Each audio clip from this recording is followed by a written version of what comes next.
হংসরাজ হংস থেকে শুরু হয়েছিল পথ চলা। পবন সিং, মনোজ তিওয়ারি, অনমোল, গগন মানরা একে একে নাম লিখিয়েছেন সেই তালিকায়। বাংলা থেকে এমন উদাহরণ বিরল? না, একেবারেই নয়। বাবুল সুপ্রিয় আছেন তো।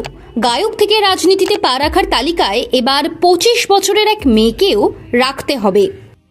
ওই মেয়ের আবার যোগ রয়েছে বীরেন্দ্র সেবকের নজফগড়ের সঙ্গে। দিল্লির ওই নজফগড়ই তো এখনকার ঠিকানা তার। সে হোক, ওই মেয়েকেই টানল তার রাজ্য। যে বিহার থেকে উঠে আসা তার, সেখানেই বিধানসভা নির্বাচনে দাঁড়াতে দেখা যাবে। ধ্রুপদী গায়িকা, সোশ্যাল মিডিয়ার সেন্সেশন মৈথিলি ঠাকুর। বিহার বিধানসভা নির্বাচনের দ্বিতীয় প্রার্থী তালিকা প্রকাশ করল বিজেপি। বুধবার প্রকাশিত ওই তালিকায় 12টি বিধানসভা কেন্দ্রে প্রার্থীর নাম ঘোষণা করা হয়েছে।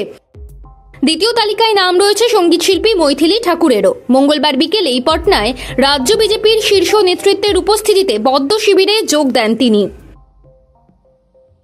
বিহারের দারভাঙ্গা জেলার আলীনগর বিধানসভা কেন্দ্র থেকে তাকে প্রার্থী করেছে বিজেপি।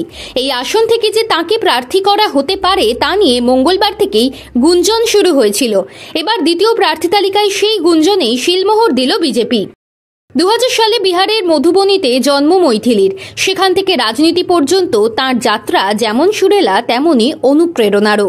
মধুবনী থেকে নজফগড়ে যাওয়ার পরই বিপর্যয়ের মুখে পড়ে ঠাকুর পরিবার। বাবা রমেশ ঠাকুরের চাকরি চলে যায়। রমেশ ধ্রুপদী গায়কও। মেয়ে মৈথিলি এখান থেকেই হাল ধরেন সংসারের।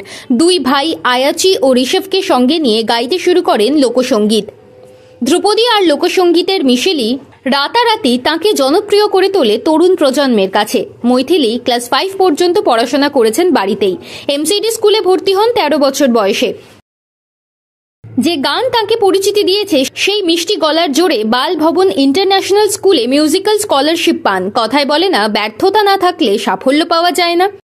মৈথিলির ক্ষেত্রেও তাই। সারেগামাপা, লিটল চ্যাম্প কোনো রিয়েলিটি শোতেই তেমন কিছু করতে পারেননি। না পারুন, তরুণ প্রজন্ম তার গলায় মুগ্ধ।